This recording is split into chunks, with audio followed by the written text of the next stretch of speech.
நண்பர்களே அனைவருக்கும் வணக்கம். இன்னைக்கு இந்த வீடியோவில் நம்ம என்ன பார்க்க போகிறோம் அப்படின்னா ஹம்மிங்கை எப்படி ரெடியூஸ் பண்ணுறது அப்படிங்கிறத பற்றி தான் பார்க்க போகிறோம். போன வீடியோவில் ஒருத்தர் ஹம்மிங்னா என்ன, ஹம்மிங் எப்படி வருது, எதனால் வருது அப்படிங்கிறத பற்றி கேட்டிருந்தார். அவருக்கு இது கண்டிப்பாக யூஸ்ஃபுல்லாக இருக்கும்னு நினைக்கிறேன். இந்த ஹம்மிங் அப்படிங்கிறத தெரிஞ்சுக்கிறதுக்கு முன்னாடி நம்ம நிறையா தெரிஞ்சுக்க வேண்டிய விஷயம் இருக்குது. அது என்னன்னு பார்த்தீங்கன்னா கிரவுண்ட் அப்படிங்கிறது நல்லா தெளிவாக புரிஞ்சு வச்சுக்கோங்க. கிரவுண்டும் எர்த்தும் ஒன்று தான். ஒரு சில பேர் கிரவுண்ட் அப்படின்னு சொல்லுவாங்க, ஒரு சில பேர் எர்த்துன்னு சொல்லுவாங்க. இந்த ரெண்டுக்கும் ஒரே மீனிங் தான். இதை நல்லா தெளிவாக புரிஞ்சு வச்சுக்கோங்க. இந்த கிரவுண்ட் அப்படிங்கிறது ஒரு எக்ஸாம்பிளுக்கு என்ன அப்படின்னு பார்த்துட்டிங்கன்னா 12 அதாவது 0 அப்படின்னு சொல்லுவாங்க. 0 அதில் எந்த ஒரு வோல்ட்டும் வராது, அதுதான் கிரவுண்டு. சரிங்களா?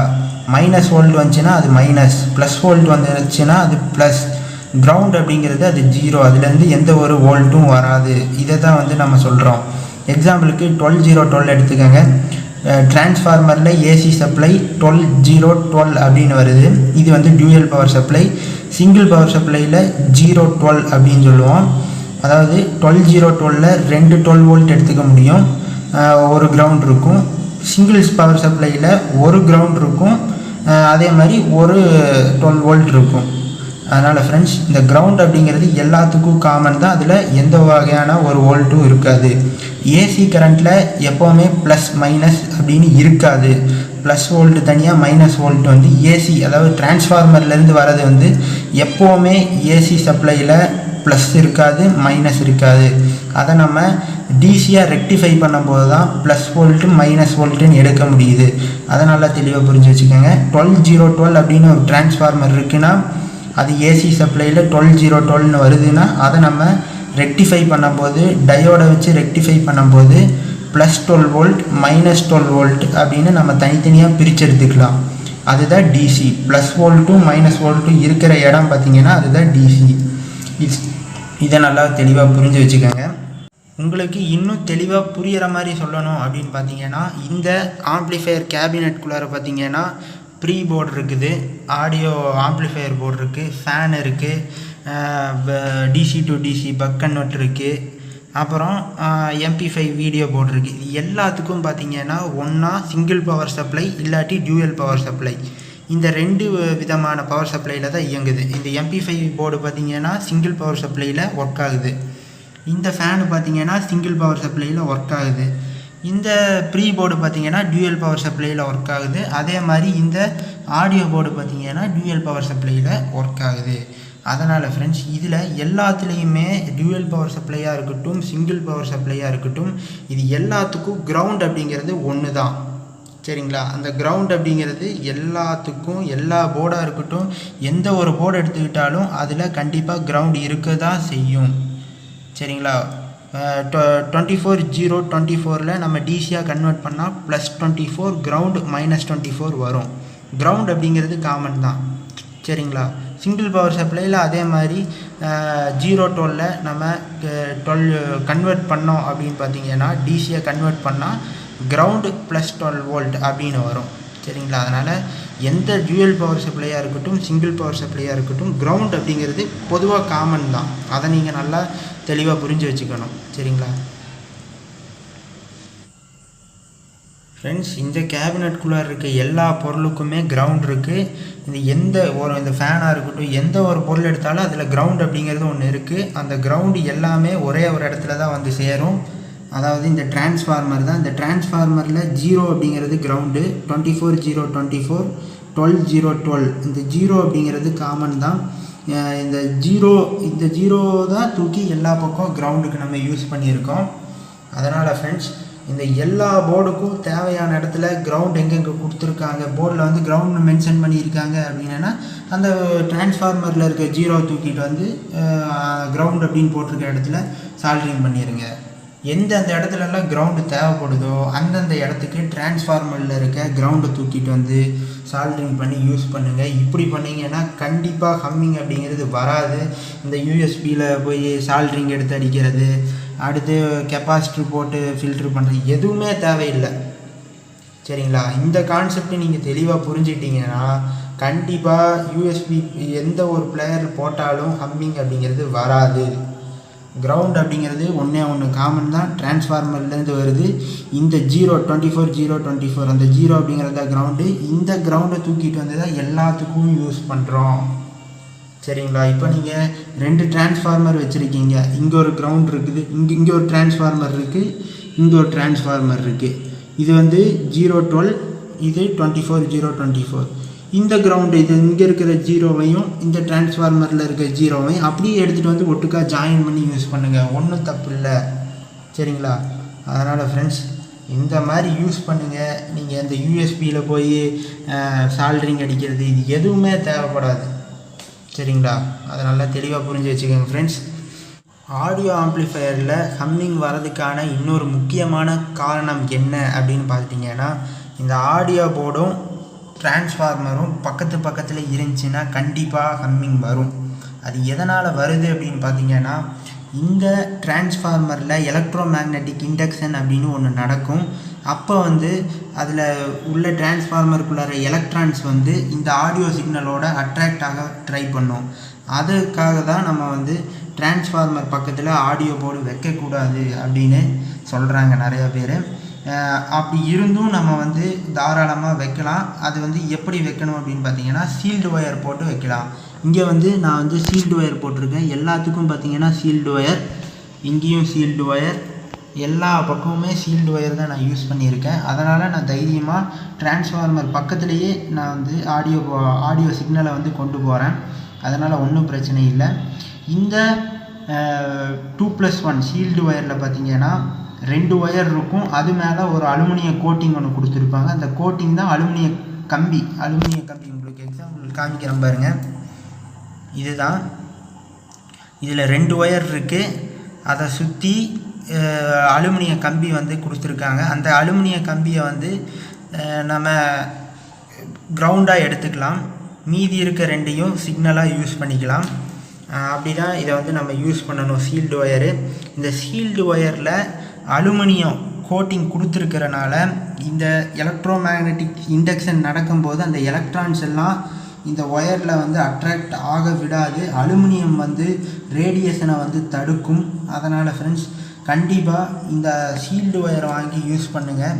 சீல்டு ஒயர் போட்டுட்டு நீங்கள் தாராளமாக டிரான்ஸ்ஃபார்மர் பக்கத்தில் வைக்கலாம். உங்களுக்கு நானே கேரண்டி கொடுக்குறேன். அதனால் ஃப்ரெண்ட்ஸ் இதை வந்து நீங்கள் யூஸ் பண்ணுங்கள். ஏன்னா என்னோடய சப்ஜெக்டே பார்த்திங்கன்னா இதுதான், எலக்ட்ரானிக்ஸ் அண்ட் கம்யூனிகேஷன் தான் நான் வந்து இப்போ படித்து முடிச்சிருக்கேன். அதனால் நான் சொல்கிறத நீங்கள் எல்லோரும் தாராளமாக கேட்கலாம், பயப்படாமல் கேட்கலாம். அதனால் ஃப்ரெண்ட்ஸ் இந்த டிரான்ஸ்ஃபார்மர் பக்கத்தில் ஆடியோ போர்டு வைக்கணும் அப்படின்னீங்கன்னா சீல்டு ஒயர் போட்டு யூஸ் பண்ணுங்கள் தாராளமாக. அந்த அலுமினியம் சீல்டு ஒயரில் இருக்கிறதுனால அந்த எலக்ட்ரோ மேக்னெட்டிக் இண்டக்ஷன் நடக்கும்போது அந்த எலக்ட்ரான்ஸ் வந்து இந்த ஆடியோ சிக்னலோட முட்டாமல் தடுக்குது அந்த சீல்டு ஒயர். அதனால தான் நம்ம சீல்டு ஒயர் யூஸ் பண்ணுறோம். இது நல்லா தெளிவாக புரிஞ்சு வச்சுக்க ஃப்ரெண்ட்ஸ். ஹம்மிங் வரதுக்கு இன்னொரு முக்கியமான காரணம் என்ன அப்படின்னு பார்த்தீங்கன்னா, இந்த டிரான்ஸ்ஃபார்மரில் 2 டேப்பிங் இருக்குது. 24 ஒன்று, 12 இந்த 2 டேப்பிங்கில் பார்த்தீங்கன்னா கிரவுண்ட் வருது. அந்த 2 கிரவுண்டையும் ஒட்டுக்காக ஜாயின் பண்ணணும். ஒரு சில பேர் கிரவுண்டை வந்து ஜாயின் பண்ண மறந்துடுவாங்க. இதை நல்லா தெளிவாக புரிஞ்சு வச்சுக்கோங்க ஃப்ரெண்ட்ஸ். இப்போது உங்களுக்கு ஒரு எக்ஸாம்பிளுக்கு இதை பாருங்கள். இந்த 2 பெரிய கெப்பாசிட்டர் பார்த்தீங்கன்னா 24 யூஸ் பண்ணியிருக்கேன். ஒரு சின்ன கெப்பாசிட்டர் வந்து உள்ள 12 யூஸ் பண்ணியிருக்கேன். இந்த 2க்கு இங்கே சின்ன கெப்பாசிட்டருக்கும் பெரிய கெப்பாசிட்டருக்கும் இருக்கிற கிரவுண்ட் அப்படிங்கிறது காமன். அந்த கிரவுண்டை பெரிய கெப்பாசிட்டியில் இருக்கிற கிரவுண்டையும் சின்ன கெப்பாசிட்டரோட கிரவுண்டையும் நான் ஜாயின் பண்ணியிருக்கேன். இந்த மாதிரி ஜாயின் பண்ணுறது மூலமாக கண்டிப்பாக ஹம்மிங்கை ரெடியூஸ் பண்ண முடியும். எப்போவும் டிரான்ஸ்ஃபார்மரை ஆடியோ இந்த கேபினெட்டில் நீங்கள் ஃபிக்ஸ் பண்ணுறதுக்கு முன்னாடி இங்கே இருக்கிற போல்ட் நட் இந்த 2ஐயுமே வந்து டைட் நல்லா கொஞ்சம் லூஸாக இருந்துச்சுன்னா நல்லா டைட் பண்ணுங்கள். நிறையா பேர் இந்த தப்புன்னு பண்ணுறாங்க. என்னன்னு பார்த்தீங்கன்னா, இங்கே இருக்கிற இதுக்கும் உரிய நட்டு போல்ட்டை டைட் பண்ணலை அப்படின்னீங்கன்னா இந்த டிரான்ஸ்ஃபார்மரோட கோர் வந்து லூஸாக இருக்கும். அப்போ வந்து வைப்ரேஷன் ஆகும். இதை நீங்கள் நல்லா தெளிவாக நல்லா ஸ்ட்ராங்காக போட்டு டைட் பண்ணிடுங்க. ஸ்பேனர் வச்சு 2 சைடும் போட்டு டைட் பண்ணிடுங்க. அப்படி டைட் பண்ணுறது மூலமாக கண்டிப்பாக ஹம்மிங்கை ரெடியூஸ் பண்ண முடியும். அதே மாதிரி கீழே இங்கே பார்த்தீங்கன்னா இந்த கேபினெட்டில் ஃபிக்ஸ் பண்ணுறதுக்கு முன்னாடி எமர் சீட்டு மாதிரி ஏதோ ஒன்று வச்சு நல்லா தேய்ச்சி விட்டுட்டு இந்த மேலே கோட்டிங் கொடுத்துருப்பாங்க. இந்த கோட்டிங்கை வந்து நல்லா தேய்ச்சி விட்டுட்டு இங்கே தேய்ச்சி விட்டுட்டு அதுக்கப்புறம் டைட் பண்ணுங்கள், ஸ்க்ரூ போட்டு டைட் பண்ணுங்கள். இந்த மாதிரி பண்ணுங்கள், கண்டிப்பாக ஹம்மிங் ரெடியூஸ் ஆகும். இன்னொன்று பார்த்தீங்கன்னா இங்கே பவர் சப்ளையாக இருக்கட்டும், ஆடியோக்காக இருக்கட்டும், ஏதோ ஒரு வீடியோ போர்டாக இருக்கட்டும், MP3 போர்டாக இருக்கட்டும், எந்த ஒரு போர்டு எடுத்தாலும் அதுலேருந்து லெஃப்ட் ரைட் கிரவுண்டு இந்த சிக்னல் பார்த்தீங்கன்னா அவங்களே வந்து ஒரு ஒயர் கொடுத்துருப்பாங்க. இந்த பாருங்க எக்ஸாம்பிளுக்கு காமிக்கிறேன். இந்த ஒயரு சரிங்களா, இதில் அப்படியே ஃபிக்ஸ் பண்ணிக்கிற மாதிரி கொடுத்துருப்பாங்க. தயவு செய்து இந்த மாதிரி யூஸ் பண்ணாதீங்க. இப்படி யூஸ் பண்ணிங்கன்னா கண்டிப்பாக ஹம்மிங் வரும். இவங்க வந்து ஏன் இந்த மாதிரி கொடுத்துருக்காங்கன்னா நாய்ஸ் ரேஷியோ இதெல்லாம் கால்குலேட் பண்ணி கொடுத்துருக்காங்க. இது போதுமான அளவுக்கு தான். ஆனால் நம்ம பண்ணுறதுக்கு இது செட் ஆகாது. கரெக்டாக நம்ம இவங்கள மாதிரியே நாய்ஸ் ரேஷியோ எல்லாமே கரெக்டாக பார்த்து பண்ணோம்னா கண்டிப்பாக இந்த மாதிரி யூஸ் பண்ணலாம். இந்த மாதிரி ஃப்ளக்கு மாதிரி அப்படியே இதில் ஆடியோ போர்டில் அப்படியே குத்திக்கிற மாதிரி யூஸ் பண்ணலாம். ஆனால் நம்ம எப்படி யூஸ் பண்ணணும் அப்படின்னா சால்ட்ரிங் வச்சுக்கணும். லெஃப்ட்டு ரைட்டு கிரவுண்டுக்கு போர்ட்லேயே வந்து நம்ம சால்ட்ரிங் வச்சுக்கணும். இப்போ நான் பண்ணியிருக்கிற மாதிரி யாரும் பண்ண வேண்டாம். இது வந்து என்னோடய பழைய ஆம்பு, அதனால் நான் அப்படியே வச்சுருக்கேன் டைம் இல்லாதனால. அதனால் ஃப்ரெண்ட்ஸ் கண்டிப்பாக இந்த மாதிரி யூஸ் பண்ண வேண்டாம். போர்டுலேயே சால்ட்ரிங் பண்ணிக்கோங்க சரிங்களா. நல்லா தெளிவாக புரிஞ்சு வச்சுக்கோங்க.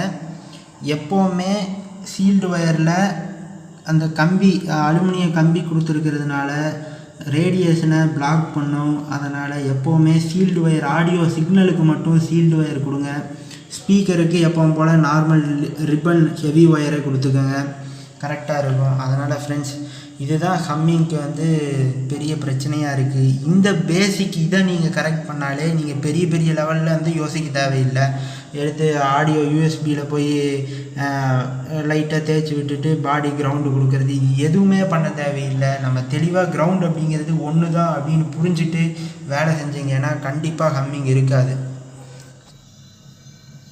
அதே மாதிரி மக்களே இங்கே பாருங்கள், இதுதான் வந்து RCS சாக்கெட் அப்படின்னு சொல்லுவோம். அதாவது டிவிடி சாக்கெட்டு குத்துறணும்.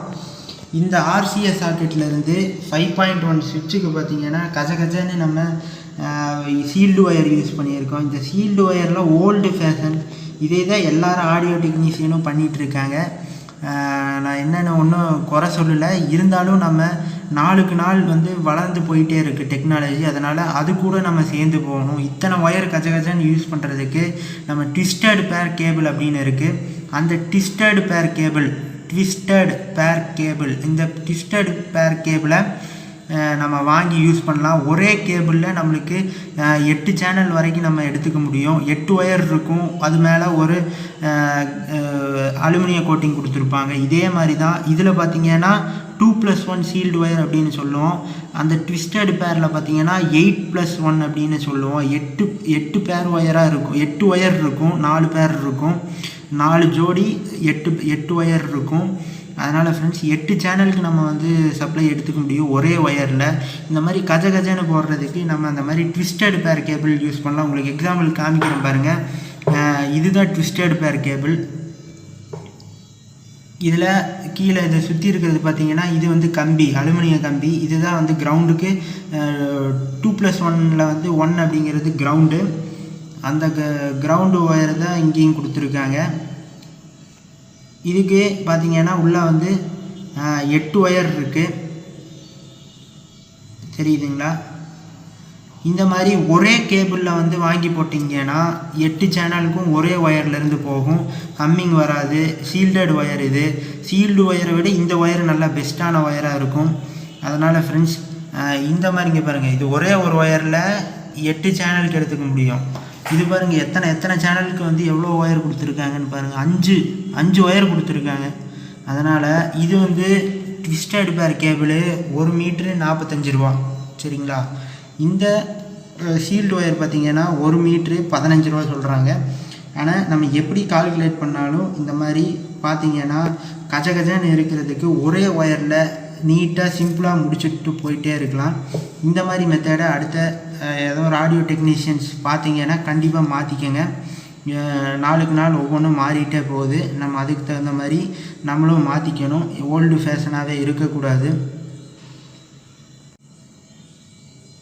அவ்வளோதான் மக்களே, ஹம்மிங்கை சொல்கிறதுக்கு வேறு எதுவும் இல்லை.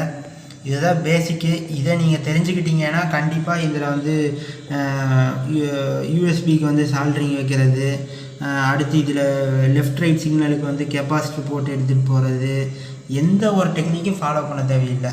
இது ஒன்று நீங்கள் தெளிவாக புரிஞ்சுட்டு வேலை செஞ்சீங்கன்னா கண்டிப்பாக ஹம்மிங்கே வராது மக்களே. அதனால் ஃப்ரெண்ட்ஸ், எந்த ஒரு டவுட் இருந்தாலும் கமெண்ட்டில் போடுங்க. அடுத்த வீடியோவில் நீங்கள் போட்ட கமெண்ட்டை நான் கண்டிப்பாக பார்ப்பேன். அதை பார்த்தனால தான் நான் நிறைய வீடியோ போடுறேன். அதனால் உங்களுக்கு என்னென்ன டவுட்டு தோணுதோ அத்தனை டவுட்டையும் கமெண்ட்டில் போடுங்க. நான் வீடியோவாக எடுத்து போடுறேன். உங்களுக்கு மெசேஜில் சொல்கிறத விட வீடியோவாக சொன்னேன்னா உங்களுக்கு இன்னும் நிறையா தெரிஞ்சுக்கலாம்.